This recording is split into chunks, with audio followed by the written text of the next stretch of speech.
Have you ever heard someone say that slavery wasn't really that bad, or that since it happened so long ago, we should just move on? These ideas, often called slavery denial or revisionism, are more common than you might think, and they are incredibly dangerous. Let's break down why. Slavery is one of the most well-documented systems in all of human history. We have ship records, plantation accounts, laws, sale advertisements, and most importantly, the powerful testimonies of enslaved people themselves. The evidence is overwhelming. It was a system of total control, enforced by brutal violence. It's built on the horrifying idea that a person could be owned like property. Yet some people try to rewrite this history. They don't always deny slavery happened outright. Instead, they use more subtle tactics. They minimize the brutality, distort the facts, and tell very selective stories.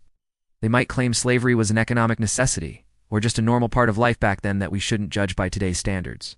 One of the most common revisionist claims is that slavery wasn't that bad. This narrative often highlights rare, exceptional cases of less violent treatment, while completely ignoring the core reality. The truth is, enslaved people had zero legal rights. They couldn't control their own bodies, their labor, or their families.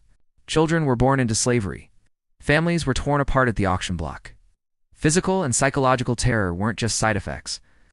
They were the tools used to maintain the entire system. Another argument you might hear is that everyone had slaves. While different forms of slavery have existed throughout history, this statement is misleading. It deliberately obscures the unique nature of transatlantic chattel slavery. In the Americas, slavery was permanent, hereditary, and explicitly tied to race. This distinction is crucial, not to create a hierarchy of suffering, but to understand the long-lasting consequences that we still see today. So why do these distortions persist? Because history isn't just about the past. It shapes our identity, our power structures, and our sense of responsibility in the present. Acknowledging the full, horrifying reality of slavery forces us to confront uncomfortable truths about how wealth was created and how deep-seated inequalities began.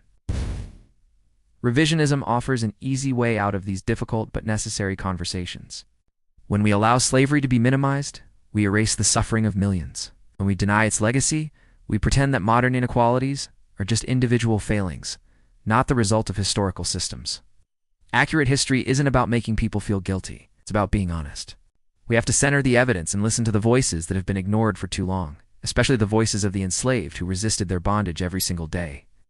Remembering history accurately isn't about reopening old wounds. It's about refusing to let those wounds be covered up with lies. History doesn't just go away because we ignore it. It shows up in our present, in inequality and misunderstanding. Only by facing our past honestly can we understand our present and work together to build a better, more just future. Thanks for watching. If this video made you think, please like and subscribe for more content that matters.